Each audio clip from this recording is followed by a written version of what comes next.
Your Honor, okay lang po bang makapagbigay ako ng opening statement ko po? Proceed. Ano bang gagawin natin dito? Magandang umaga po sa inyong lahat. Tinatanggap ko po na ako po ay hindi nakasagot sa maraming tanong mga nakakaraang huling araw upang maproteksyonan ang institusyon na aking minahal sa loob ng 30 taon. Subalit, nitong mga nakang araw, ako po ay nakapag-isip-isip na tumulong na lamang po sa investigasyon na to para po sa bayan. Narito po ako sa harapan nyo ngayon upang tumulong ng buong puso abot ng aking makakaya upang makapagbigay linaw sa katanungan sa investigasyong ito. Naintindihan ko po na hindi lang mainit ang isyong aking kinakaharap sa kasalukuyan. Mararamin po ang galit sa aming mga kasama sa DPWH dahil sa mga nabanggit na mga sinasabing katiwala sa aming ahensya. Hindi ko na po titingnan to. Ito po ay galing sa puso ko. Nangangamba po kasi ako sa seguridad ng pamilya ko. Ito pong aking salaysay ay marami pong mga tao na mababanggit at ako po ay humingi ng tawad sa mga tao na to, pero kailangan ko pong sabihin yung katotohanan. Nihiling ko lang po sa ating buting chairman at sa ating Secretary Justice po na maproteksyonan po yung pamilya ko. Medyo napakabigat po ng mga babanggitin ko rito. At ito po ay malalaman po natin ngayong umaga. At ako po ay in good faith sa lahat po ng mga senador nandito, sa ating sekretary at sa mga nandito po lahat. Simulan ko na po ang aking inandang salaysay, Your Honor.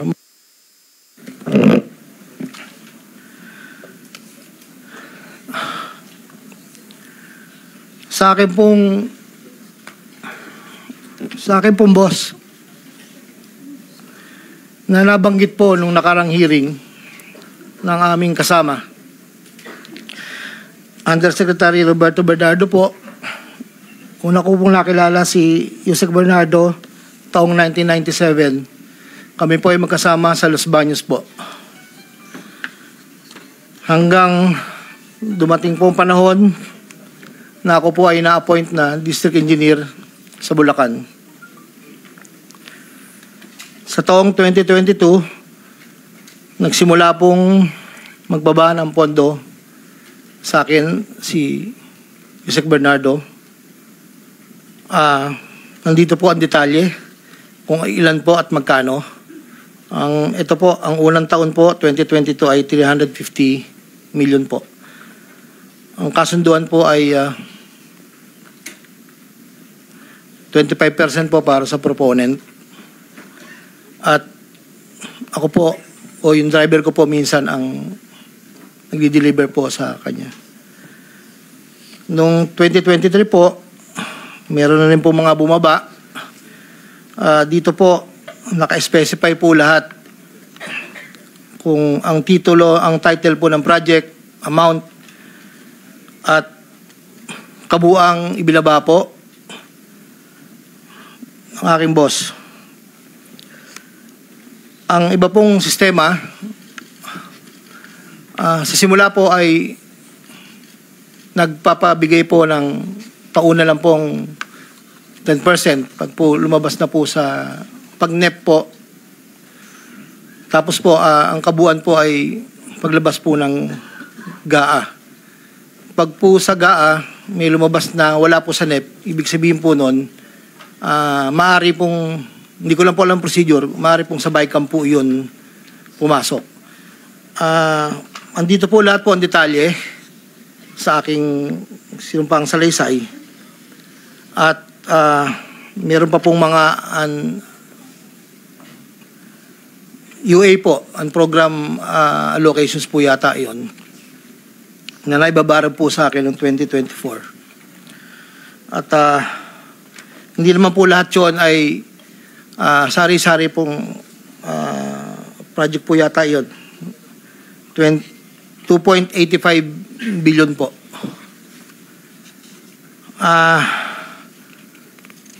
Yung pong sa 2024 na UA, bukod po yung meron pong BICAM and NEP, nandito po lahat po ang detalye. Ito lang po kasi yung record na nakuha ko po sa sariling file ko po. At yun po ay meron pong portion doon na merong 30%, meron pong 25%. Depende po sa proyekto. Ang huli po ay itong 2025. Meron halagang 2.55 billion po. 1.65 sa NEP at 900 million sa GAA. At ganoon din po ang sinabi niya sa akin sa proponent po. Doon po sa sinasabi na meron daw pong ang ating Senator Jinggoy Estrada na di umano'y meron pong sa listahan na pinakita po noong nakarang hearing. Yun po, ako po ang nagpasa ng listing po kay Yusek Bernardo. At ang sabi niya po ay meron ka pa bang kailangan na worth 355, inalan daw po yung natitira. So ako po ay nagpasa ng listahan sa kanya. Ang pagkakabanggit lang po sa akin ay meron pang extra si SJE. So nung lumabas po yun, sa kanya ko rin po binigay, pero wala po akong direct na komunikasyon kay Senator Estrada at wala rin po akong, hindi po ako ang nagdadala, wala po kaming, hindi ko po nakakaharap Senator Jinggoy po. Si Yusek Bernardo lang po ang kausap ko. Doon naman po sa nasabi nung nakarang hearing po about the 600 million kay Senator Joel po. Ang totoo po noon, yun po ay multipurpose building. Ang request niya po talaga. Dahil hindi naman po na ma-accommodate nung nire-report ko po sa kay Yusek na hindi po ma-accommodate yung request. Nagkaroon po ng idea, kaming dalawa po ni Yusek Bernardo na tapatan na lang kung sa kwentahan lang po na ang proponent ganito, parang daw po mapagbigyan. So, nagpasa po ako ng listahan without the knowledge of Senator Joel. So, lumabas po yung pondo, I think, UA po. So, hindi po alam ni Sen na yun po ang pinalit namin sa multipurpose building. Wala pong alam si Senator Joel. So, yung bilanggit po na mayroon pong 25%, ako po ang at si Yusek Bernardo ang nag-usap na gano'n na lang ang gawin para daw po matapatan man lang yung 1.5 B na request po. Inayos ko po lahat yun at dinala ko po sa tauhan lang po ni Senator Joel somewhere in Bukawi po. Ang sabi ko po sa kanya, baka pwede, pakibigay mo lang to kay boss. Tulong ko to, kung ano man ang future na plano niya, yun po ay tulong ko. Pero hindi niya po alam na doon ko po kinuha sa flood control po. Ang pangapat po, taong 2021, nakilala ko po si Congressman Saldico. Sa pamamagitan din po ng numero po, binigay lang po sa akin ni Yusek Bernardo. Hindi ko na po nilagay. Kasi po hindi naman po kasama siya nung kami nagkita sa Shangri-La BGC. That was 2021 po. Ang unang usapan po namin ay susubukan pong makapagbaba ng pondo kung pwede po sa distrito ko. Taong 2022 po, after po nun, 2022. So, yung 519 po, ang... Excuse me, Engineer. Para mas maliwanag, basahin mo na lang yung sinumpang salaysay mo para hindi ka naliligaw. Opo. Para wala na o-omit, wala na dadagdag, mag-stick ka doon sa sinasabi mong Yes po. sinumpang salaysay. Ito po. Simula mo na lang doon sa Saldi simula. Basahin mo na lang ng dahan-dahan. Noong Agosto o Setyembre 2021, nagkakilala kami ni Congressman Saldico. Simulan mo sa simula mo na yung sa simula nung gist ng yung salaysay.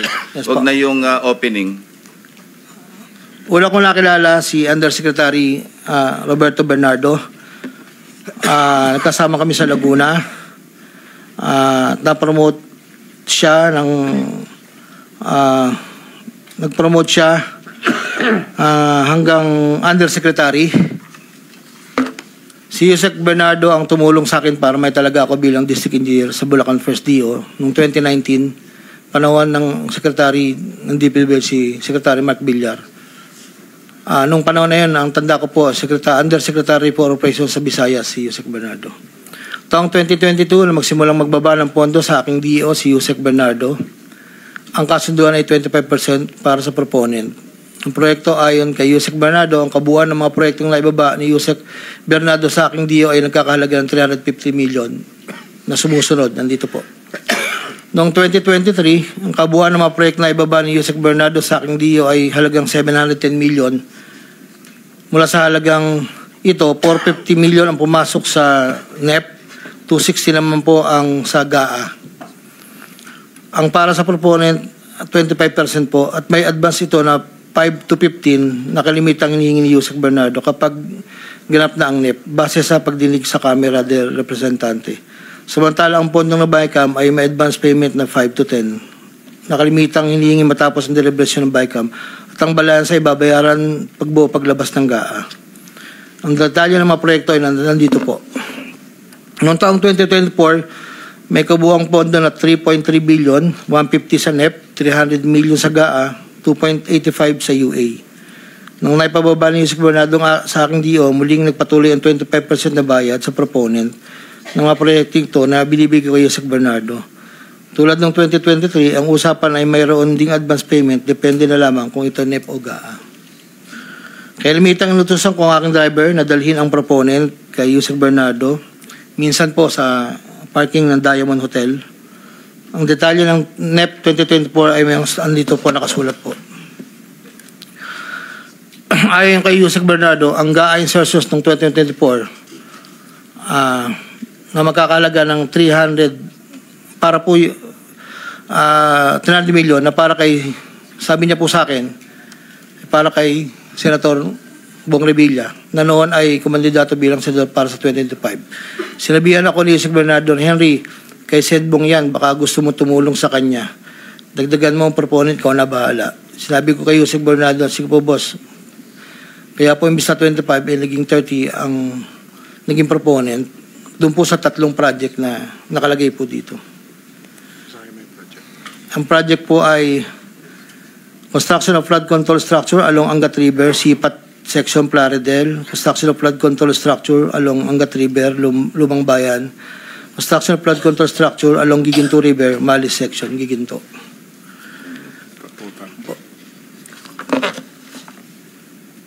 Makikita sa listahan ng mga proyektong galing sa UA 2024 na hindi lamang flood control ang mga proyekto, subalit ang proponent ay naglalaro sa 25 hanggang 30%. Noong taong 2025 ay may kabuuang halaga na 2.55 billion ang naipababa ni Yusek Bernardo sa aking DO.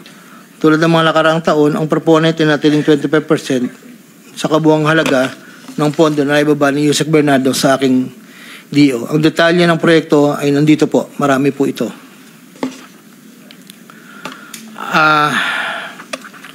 Taong 2022, yun nga po, nabanggit ko kanina, humiling si Senator Joel Villanueva ng proyektong multipurpose building, nagkakalaga ng 1 million, na pawang mga flood control ng mga proyekto at kung saan susumahin na 25% ng proponent ay may halaga na 150 million.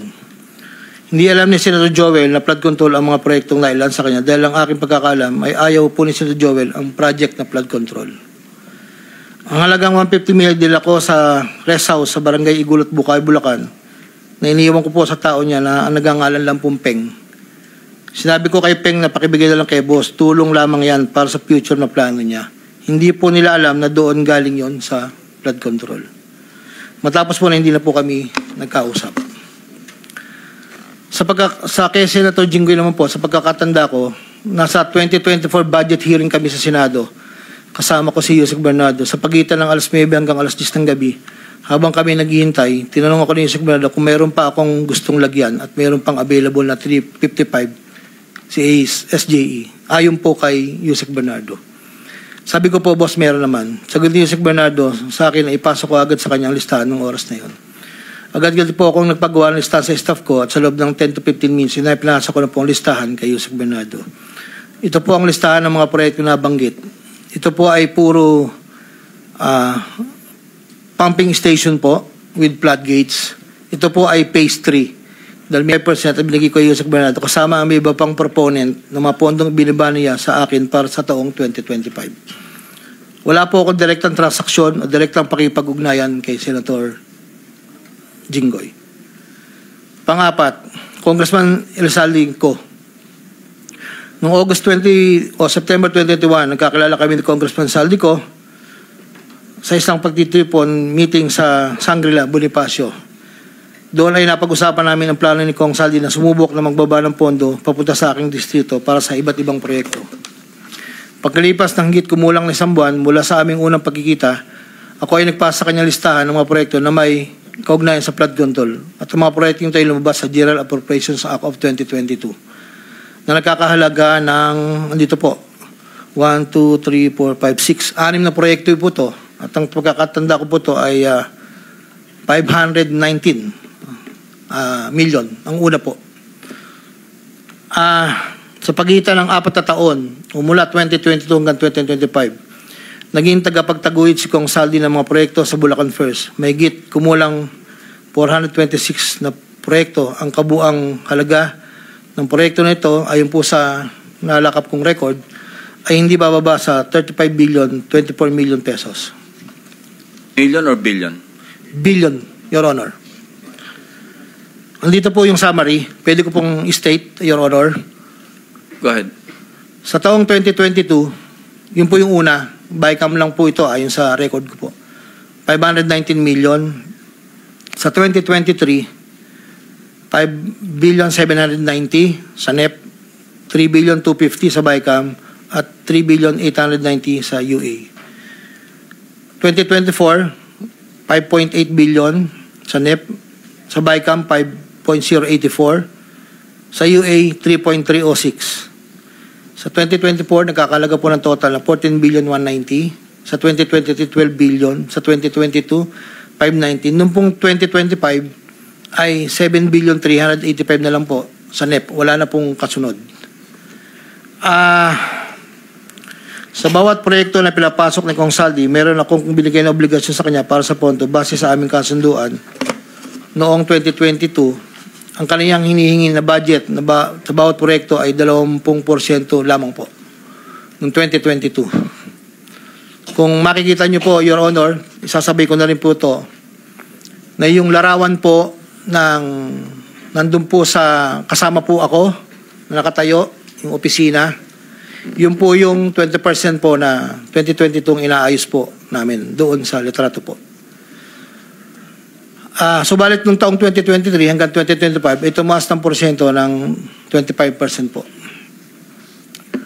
Ang pag-abot ng porsyento para kay Kong Saldi sa bawat proyekto ay kadalasang hindi isang baksakan. Ito rin ay nakadepende kung paano na ipasok o na-insert. Kapag ang proyekto ay napasok sa NEP, ang unang 10% ay agarang binibigay ko kay Kong Saldi. Habang ang balanse na 15% ay paglabas na po ng GAA within 1 to 2 months. Iniipon ko muna po yan bago po ipadala sa kanya. Kapag ang proyekto naman ay naipasok ng Kong Saldi sa BICAM, ang unang 10% ay binabayad sa kanya matapos lumabas ang GAA at ang balancing 15% ay binibigay makalipas ng 2 buwan mula nang maaprubahan ng GAA. Pero kapag proyekto ay naipasok gamit ang UA, ang 25% ay agarang iniipon ko pati binibigay kay Kong Saldi. Ang pambayad para kay Kong Saldi ay nanggaling sa mga advances mula sa kontratista, pero hindi na alam ng mga kontratista kung para kanino ang advance na yon. Ang pera na nakalaan para kay Kong Saldi dinadala sa akin. Ako naman po ang nagdadala o naghahatid na hinihinging porsyento ng Kong Saldi sa iba't ibang tao niya. Hindi ko po siya na-meet during pagdadala. Ang tao niya po ay may alias lang Paul at Mark. Dahil sila po yung nag-message po sa akin through Viber, disappearing message po iyon, na doon ko po dadalhin. May isa o 2 beses na dinala ko sa parking lot ng Shangri-La Hotel, Bonifacio Global City, ang porsyento ni Kong Saldi. Paminsan-minsan man, inahatid ko ito sa kanyang bahay sa Ladybug Street, Valle Verde 6, Pasig City. Mula Ortigas po, kakaliwa ka stoplight, may gate kakanan, kakaliwa kakanan, makikita na po yung bahay. Minsan po, inuutos ko lang po, minsan po ako po ang nagbababa. May tao lang pong tatanggap, tapos po, iiwalan ko na po. Dinagdag ko na dahil lumulobo ang pondo ng Bulacan, napag-usapan namin kong Saldi na kung meron akong pwedeng mapagbabaan sa iba't ibang district engineering office. Nang dahil dito, nung 2020 hanggang 2025, nagbaba si Kong Saldi sa sumusunod. Bulacan 2nd, 573 million. Tarlac 1st, 2023, 1.350. Sa 2024, sa UA, 1.650. Tarlac 2nd, 925. Tapos 2024, 1.025 billion. Pampanga, sa 2023, 1.125 billion. 2024, 75 million lang po. Wala pong alam yung mga tao doon na DE. Ako lang po ang kausap nila. Hindi po alam nila yun ay kay Kong Saldi. Dahil ako lang po, hindi ko po pwedeng sabihin kung saan nanggagaling. Ito po, ang mga iba naman pong nagbababa ay nakilala ko ang kumpanyang Partstar. Ngunit kahit pamilyar ako sa Partstar, hindi ko kilala ang may-ari nito. Naging tauhan ng Partstar ang kilala ko na MK. Na-meet ko po siya sa district. Meron po siyang project na isang tulay na inabutan ko before.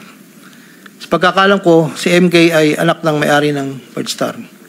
Nagkaroon ng pagkakataon ng 2020 na lumapit sa akin si MK na Partstar na nakiusap na humingi ng listahan para sa flood control. Ayon kay plano raw nilang lakarin ng pondo para sa mga flood control projects. Ako'y nagbigay sa kanyang listahan at nalabas naman po ito sa GA at UA. Kinaklaro ko na wala akong alam o personal knowledge kung paano nakuha ng Partstar ang pondo at kung sino ang kausap nila para masiguro ang pagkuha ng pondo. Hindi po ako knowledgeable doon. Basta nagbibigay lang po ako ng listahan. Ang proyektong iginawa ng Partstar ay pinunduan mula sa National Expenditure Program at papondong itinakda ng bicameral conference. Ayon po sa record. Ito pa po, meron pong 2022, si Commissioner Mario Lipana po ay nanghingi rin po sa akin ng listahan. Taong 2023, nakapagbaba po siya sa UA ng 500 million. 2024, 400 million. 2025, 500 million. Wala akong personal knowledge kung paano nila nakuha ang pondo at kung sino ang kausap nila. Ang listahan ng mga proyektong naipasok ni Comilipana, former Congressman Mitch Kaayon, noong taong 2021, nakilala ko si isang pagtitipon, hindi ko na po matandaan, alam ko po birthday, na noon ay Yusek pa po ang pagkakatanda ko. Dito ay nakapag-usap kami at tinanong niya kung pwede siya magpababa ng pondo sa aking DO. At sinagot ko naman na opo, pwede po. Unong taong 2022, nakapagbaba ng halagang 411 million sa GAA si Yusek Mitch na may usapan kami na may gastos na 10% lang po.